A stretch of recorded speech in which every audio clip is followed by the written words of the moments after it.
40 has brought some of the biggest life changes for me.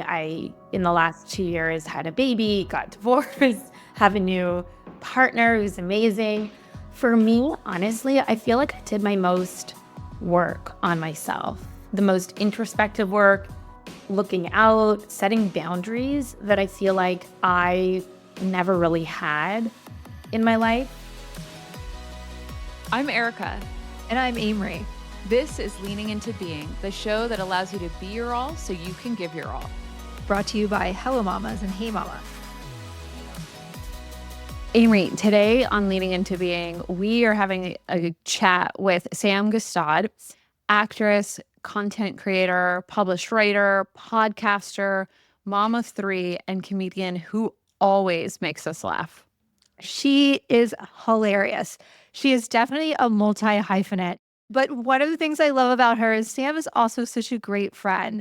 She has been there for us and been an OG member of the Hey Mama community, and I absolutely adore her. Yes, and I know that she's big right now on experiencing some pivots, both personally and professionally, and I'm excited to hear what her take is on those pivots, how she's navigated them, and her evolution in her personal life as well as her professional life. Yes, we're also going to talk to her about being 40. I know that she's been having many great conversations, and that's been a topic that she's really excited to dig in with us on. So let's get started. All right. Well, Sam, to start off, we always like to ground ourselves in the shared experience of motherhood. Can you share a bit about your journey, where you are now, and what are some of those early moments that stand out for you? So to start off, I feel like I always knew motherhood was going to be like my favorite job ever that I was going to do. I was super ambitious. My sense of self was always in being in entertainment because I worked professionally since I was like 14 as an actor. I did theater. I went to film school, but I always in the back of my head knew that like motherhood, and maybe it was because of my family dynamic I grew up in. My mom worked and was such a hands-on mom, and my dad worked and was such a hands-on dad. So maybe I saw that as a model that like I could have it all. I could have my career that I really had like been working at since I was a teenager, and I could enjoy motherhood. And so I got pregnant at 30 with my first. And that was actually also my first pivot in work because I was traveling, I was shooting movies, I was like Girl Who Dies in every thriller. I wasn't doing comedy, I was doing a lot of thrillers, but it was exciting. I was doing red carpet hosting and acting, and I was in tons of commercials. It was everything I wanted. But when I got pregnant with Ryder 12 plus years ago, I was like, I don't know if I want to be away from this little human for 3, 4 weeks in Council Bluffs, Idaho, if it's not going to be something that's like serving my soul anymore. And that was a big pivot for me. So my first, I guess, like stepping into motherhood was really changing my direction in work. It was literally after having him that I started leaning more into my writing and creating my own content because I kind of wanted to have more control over my schedule. I didn't want to miss anything because I felt like I'd been waiting forever to be a mom, that as soon as I had him, that was maybe part of also becoming a mom at 30, which where I'm from is old. But, in Toronto, a lot of my friends had kids in their mid-20s. And so for me, I waited. I did career. And so by the time I had Ryder, I didn't feel like I'd missed out on going after my work. I'd been married already for many, many years. And so that was like a big pivot for me work-wise. And then in the sense of it also directing my voice as a creator, I was like, I want to scream from the rooftops and share what I'm experiencing right now because I can't be the only one thinking these things and feeling these things and being worried about these things and going through, I felt like what was a lot of universal feelings and emotions and fears that mothers and parents go through. And so that kind of like is what began Don't Call Me Mommy and what began my own stream of consciousness of comedy, kind of like opening up about hard things through a comedic lens. And that was really that early voice of early motherhood, like I'm in it. Then I had another baby right away. And so I had like 2 boys under the age of 2, very little support. My family wasn't here. I didn't know a lot of moms yet. My kids weren't in preschool yet. And so I feel like a lot of my early work was really about that. And, you know, trying to find community, and Hey Mama was a big part of that too. But trying to find community, trying to speak real truths about like what I was experiencing and really like how it shifted and changed, I feel like, my whole work direction. And Sam, you have a daughter too, right? I do. And changed a lot of my whole life direction and work direction as well. She came many years later. So I had her at 40. So almost like a full 10-year gap between Ryder and Eden. And I have sweet little Asher in the middle there. I had him at 32. So the boys are like really close in age.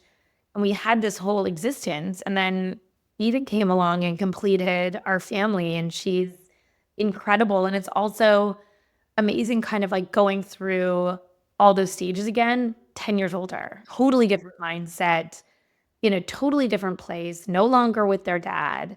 And like, talk about a pivot. I mean, so many changes came for me at 40, including stepping into like, toddler life again and baby life. Yeah, Eric and I always joke because I'm the girl mom and she's the boy mom. We like to know, like, what is really the difference? Like, what is this place that you've stepped into in your 40s, 10 years later, having a girl? Like, what's your mindset like right now? I have to say, I felt like originally I was like just built as a boy mom. I grew up with brothers. I'm a former competitive athlete. I still play sports. I'm like built that way. Like I was such a tomboy. And so when I had my boys, I was like, I got this. I got the trucks. I got sports. Like they're such boys. I gave them opportunity to play with every toy. It was just like a very physical household. And along comes Eden. And I was like, oh, she's just going to like be one of us. Like she's just gonna like roughhouse. And she is her own little human. I have to say, like I've stepped into my like feminine girly side, getting to be her mom.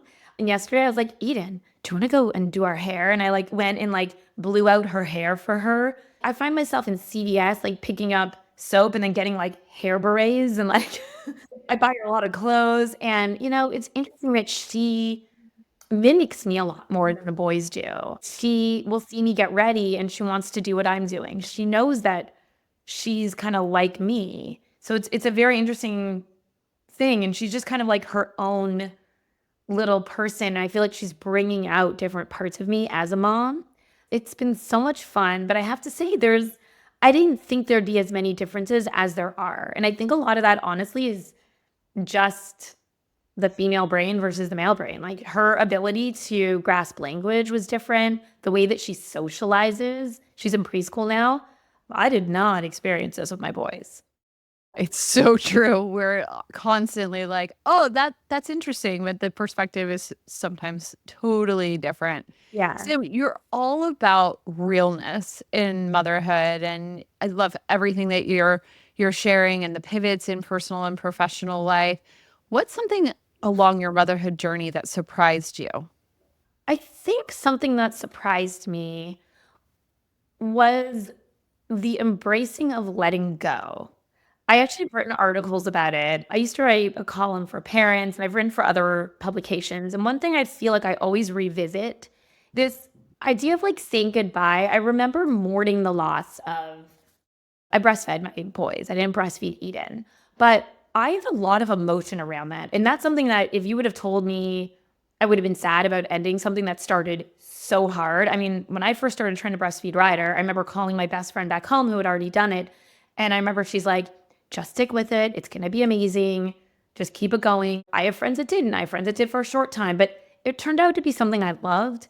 And it was one of the things that I had to let go, letting go of like taking a bath with my boys, knowing that this might be our last time that we're sitting in a bath together because they're aging out of this, knowing that there are mornings of crawling into bed and lying there with me watching cartoons. Like each stage, I felt like I had a hard time letting go of, even though I get so excited for the next thing. Like I love that I went for dinner last night, just me and my 12-year-old, and we were like talking about his football pool and like hanging out, like doing kind of like a little buddy.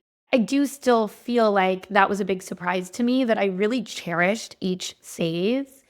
And it was like a sad kind of goodbye for me each time one ended. And I think I'm going to go through that a lot with Eden.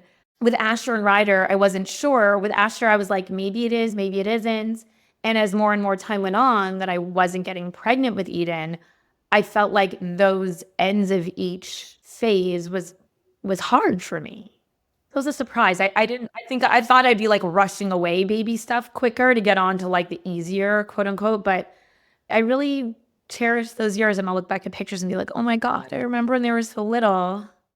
I am right there with you. I have been hanging on to some of the things with my youngest too, where I'm like, oh, this is going to be the last time we this or the last time that Yeah. we that. And it's like, it's bittersweet because sometimes you're really ready to move on to the next stage. But then you have that thought and you're like, oh, this could be the last time that I struggle to do this thing.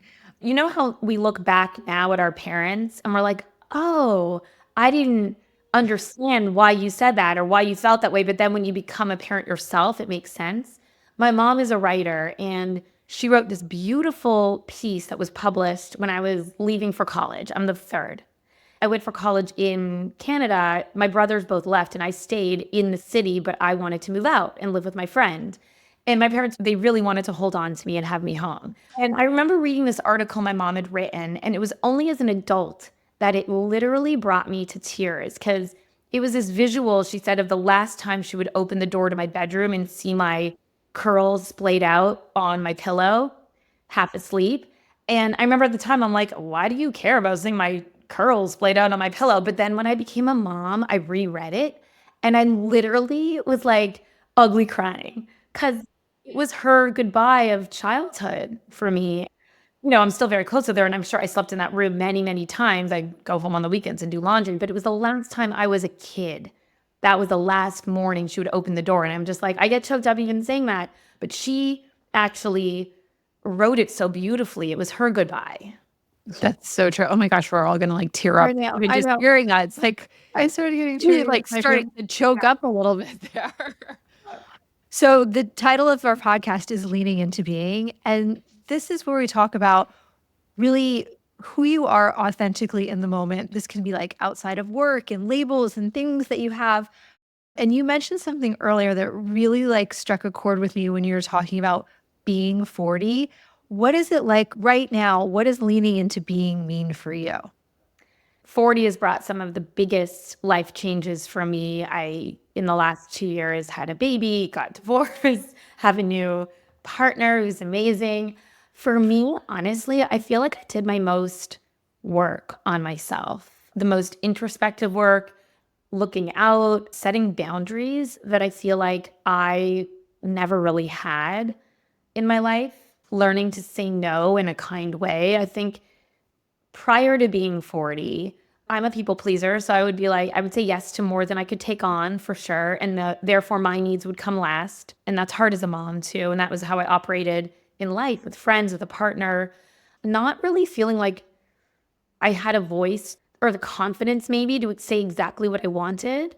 That maybe also comes from, I think, starting a relationship really young. So that would be within the confines of a relationship. Even with work, like I wanted to write more, and I didn't feel like I had the confidence, because I was always an actor, to stand behind my writing. It was always like secondary. And I think with turning 40, there was this newfound confidence, seeing myself get through hard things and then come out the other side better and stronger, that I was like, oh, I can do this.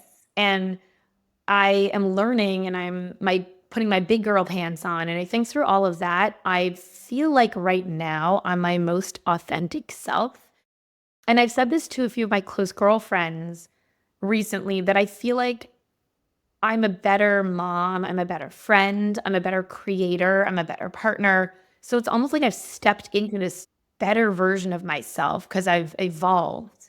And it's in a really honest way. So I think a part of that was like being able to look at myself and look at the world around me, and in a very clear way, which it's hard in your 20s and 30s as you're navigating. I was always in a hurry. I wanted to like have kids. I wanted to get married. I wanted the career. Like I wanted all of it. I'm such a doer that may be like taking a beat, but like, how is all this affecting me and who am I? And approaching 40, I feel like I was starting to get very clear on what I wanted this next chapter to look like. I just didn't know how to do it. It's so true. And I can speak from experience. I remember actually I was going through a divorce. One of the last times I saw you, I was at your house and sharing that. And so, like you, that's such monumental moment in your life as you're kind of navigating this box that we all think that we're supposed to be in. And, and then being there and present for your kids and ultimately finding a new partner and, finding yourself in your career and all the pivots, so to speak, that come your way. I'm curious, what is your practice when things get overwhelming? Because that's a very overwhelming last 2 years. Where do you go mentally or physically to reconnect with yourself? And what are some of those practices you have? Staying centered, I'd say I'm recognizing what self-care means to me, that I have to put, they always say like, have your air mask on before everyone else. And I was not good at that. So I would run myself ragged. And yesterday's a great day. I still do it. I had the kids and I was running around and I had bad allergies because we had the Santa Anas. And like, I ended up ending the day with 2 Benadryls and like barely being able to stay awake. But I was like, I have to get everyone to bed. I have to get the homework done. I have a hard time bowing out. Like, that's just me tapping out. I saw someone post something amazing about, getting specific to divorcing custody. I have my kids half the time. And instead of looking at it like, oh my God, because I miss them terribly when I'm not with them. I now use that time to recharge my battery because when I'm with them, I am so on. I'm spread thin. There's 3 of them. They all have very busy schedules now. So I have learned, and it's taken me some time to figure it out because I'm trying to also work, see my friends, like do all these other things. But for me, I find that if I take care of my body and do the things that I need, I just am able to stay healthy longer, like not get that cold or get that right amount of sleep. So for me, sleep is number one. If I'm not getting, I can feel it. If I get less than like 7 hours for 2 or 3 days in a row, I start getting like a tickle in my throat. And I'm like, if I go down, my kids are not going to have a fun few days with me. So that's number one. Number two, I've really leaned into I go to this place in LA called Pause. It's heat and cold. I do 30 minutes. I find 1 day a week and I prioritize it where nothing gets in the way once I book that appointment. It's usually on the day I don't have my kids. And I sit there, I go sometimes with my boyfriend or I'll listen to a podcast or music. And I feel like I'm just like filled up my gas tank. I just know what my self-care things are. Also moving my body is a big one. It's a stress reducer for me. So anything I could do to reduce cortisol levels. And I'm very aware now of when those start to spike. Moving my body, doing self-care, and getting sleep, I'd say are the big ones for me. Non-negotiables for sure. Yeah. Yeah, the sleep is a huge one. I'm super cranky if I get less than 8 hours of sleep. 9:30, I start to be like, guys, it's 9:30. I have to start getting to bed. Okay, let's switch gears a little bit and talk a little bit about passions beyond motherhood. Your career has evolved from traditional acting to digital content creation and brand building. Can you share how this journey connects to who you are and what inspires you? Yeah, I mean, I'm inspired by telling stories and also having people feel like they're part of a community through storytelling, which for me, the magic of movies always did that. I can remember early on watching movies, going to the theater, and I was like, that's what I want to do in some way, which is basically when I pivoted into digital, when this whole world changed and we started being able to tell stories through a shorter time frame with YouTube, Instagram, TikTok, all these amazing digital platforms.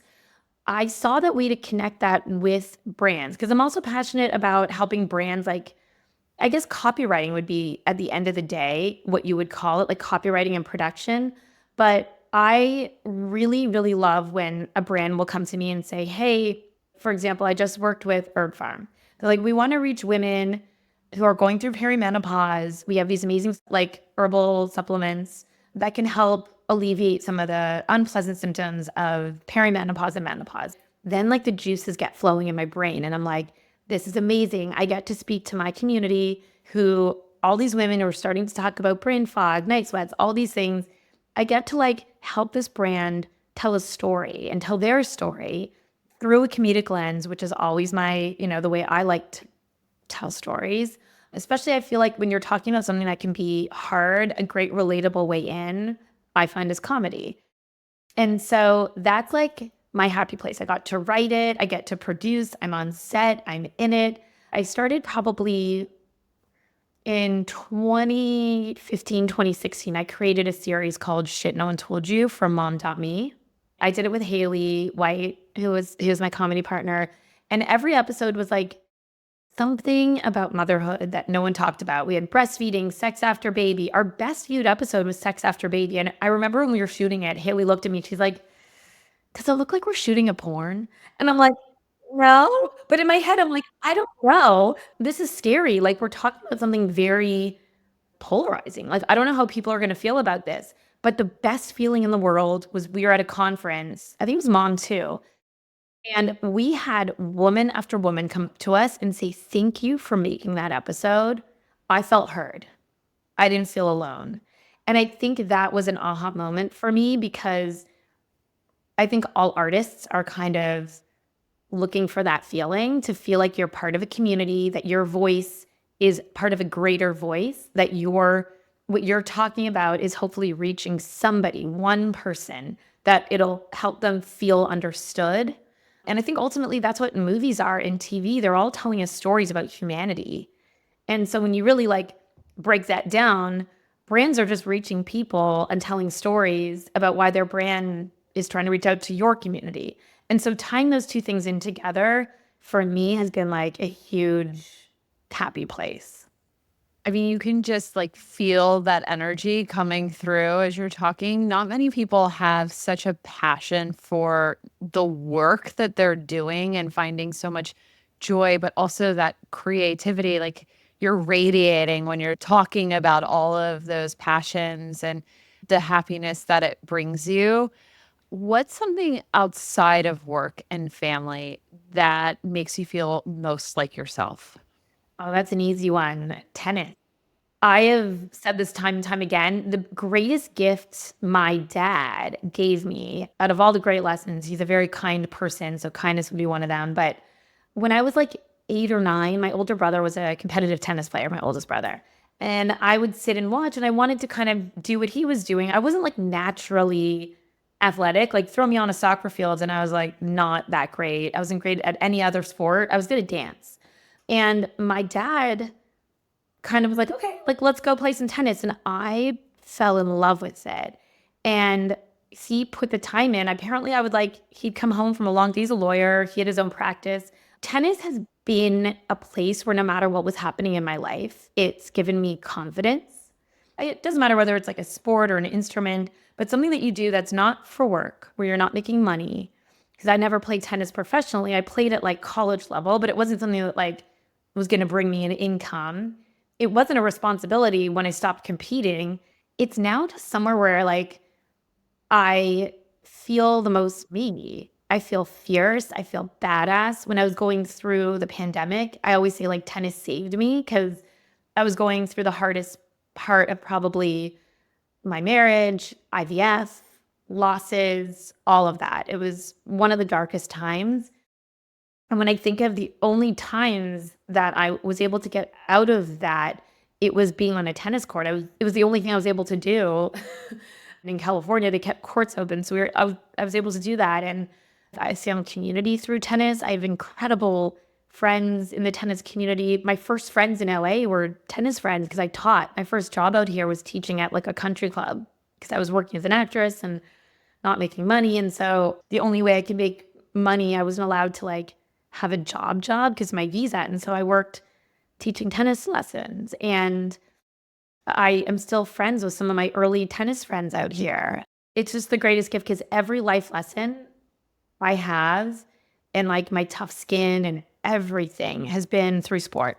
And so it's something I want to impart on my kids. Like, I don't care what sport or what instrument, just something outside of like school, work, because this is something I've had my whole life and I still love it.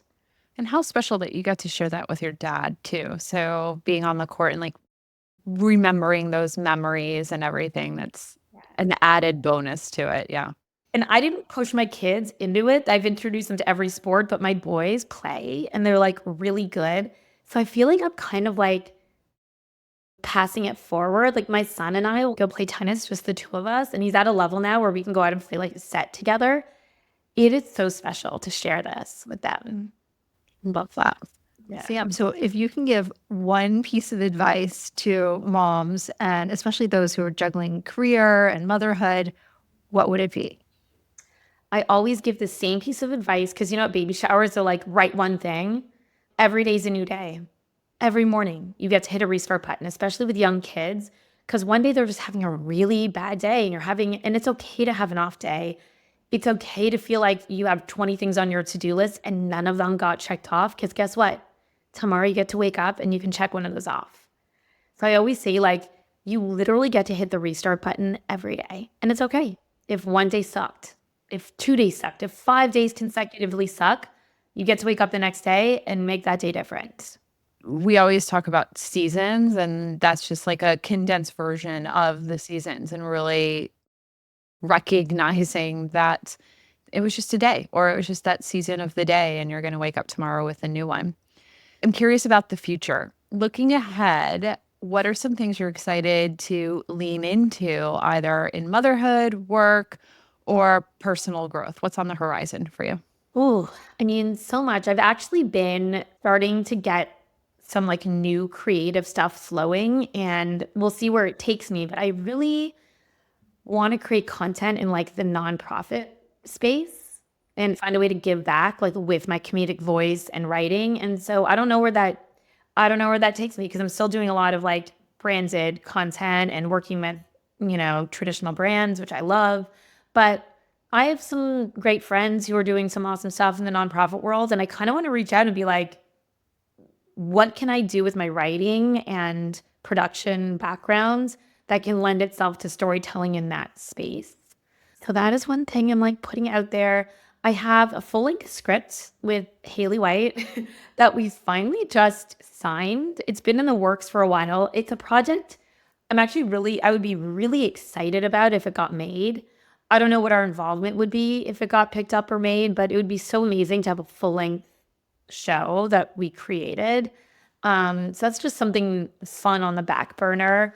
I just signed with a new agency, so, you know, continuing the branded content. But as I was saying to you guys earlier before we recorded, my community has been growing up with me, and now we're kind of all in this new phase of life. I mean, I'm one of the ones that went back to having a little kid, but sort of leaning into this, like being in our 40s, the pivot and storytelling in that like wellness space. It's been really fun, and it's actually been welcoming in brands that I sort of put it out there that this is what I want to be doing, and I'm getting those brands coming to me to create content, and it's been really fun because it's a totally different world than like, it's just like moving into a different phase of stories I'm telling. And then with my kids, you know, my oldest is about to go to middle school, and actually like, I know it's a scary time, middle school for kids, but I'm also so excited for him as he's going to be changing schools next year. And I feel like it's all these new phases that I'm like excited to see him go through. And then my other one will go through them. And I'm excited to see Eden, she's at preschool right now and making friends. And as I said, like experiencing this with a girl, like she's doing dance and all these new things. It's been so fun. And I love travel.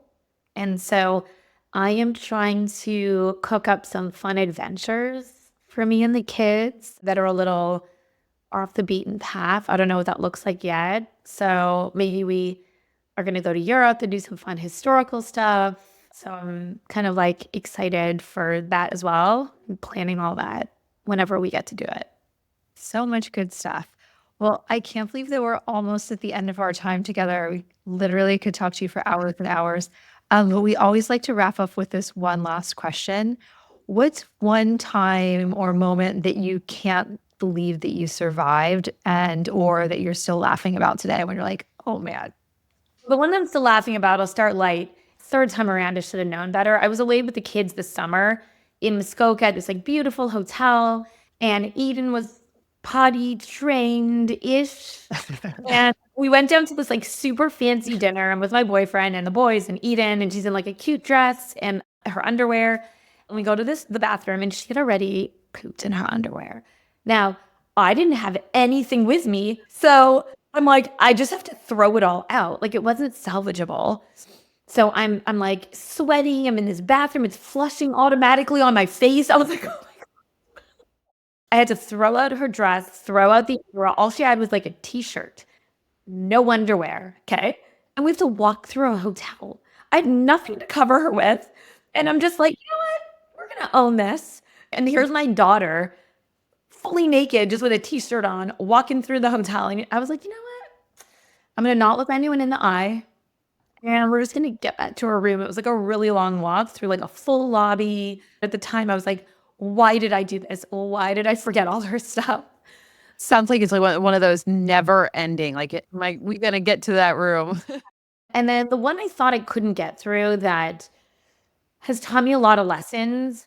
I know a lot of moms listening to this who've gone through IVF can relate, but going through 2.5 years of, I didn't do IVF with my boys. And so the journey to Eden was grueling and painful and full of loss and hopelessness. And at points where I was like, what am I doing and why am I doing this?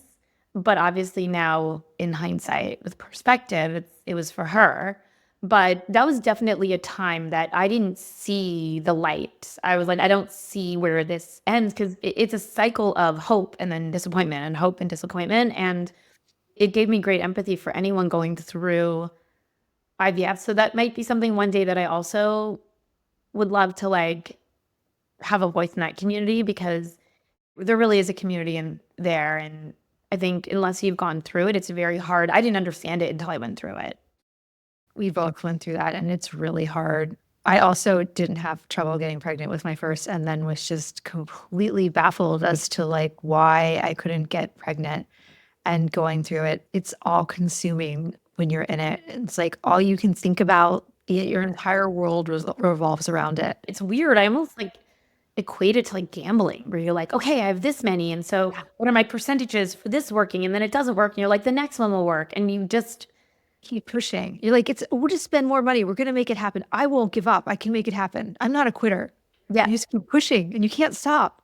That's something that I feel like in the moment, as both of you know, like it kind of feels hopeless. But then when you're on the other side of it, it's nice to be able to tell people who are going through it, like, hopefully you get the outcome you want somehow, and it's all worth it in the end. But you just don't know that until you're on the other side. It is all worth it. And when you have your little baby, all of a sudden it's like you forget all of that until someone brings it up like you just did. And then you're like, oh man, that was the worst. Yeah. Well, Sam, it has been a pleasure having you on. Thank you so much for making the time for us. It's so lovely to see you. And I'm so excited for this next chapter in your life, both professionally and personally. Can't wait to hear more about it as the years progress.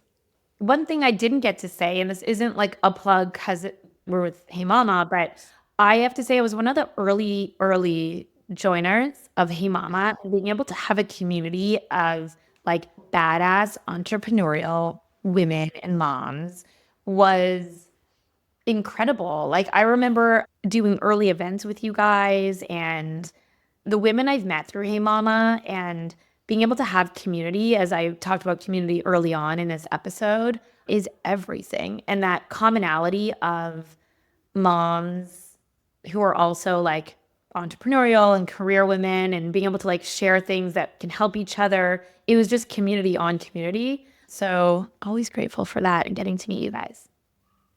Thank you so much for sharing that. And we know how important community is to you too.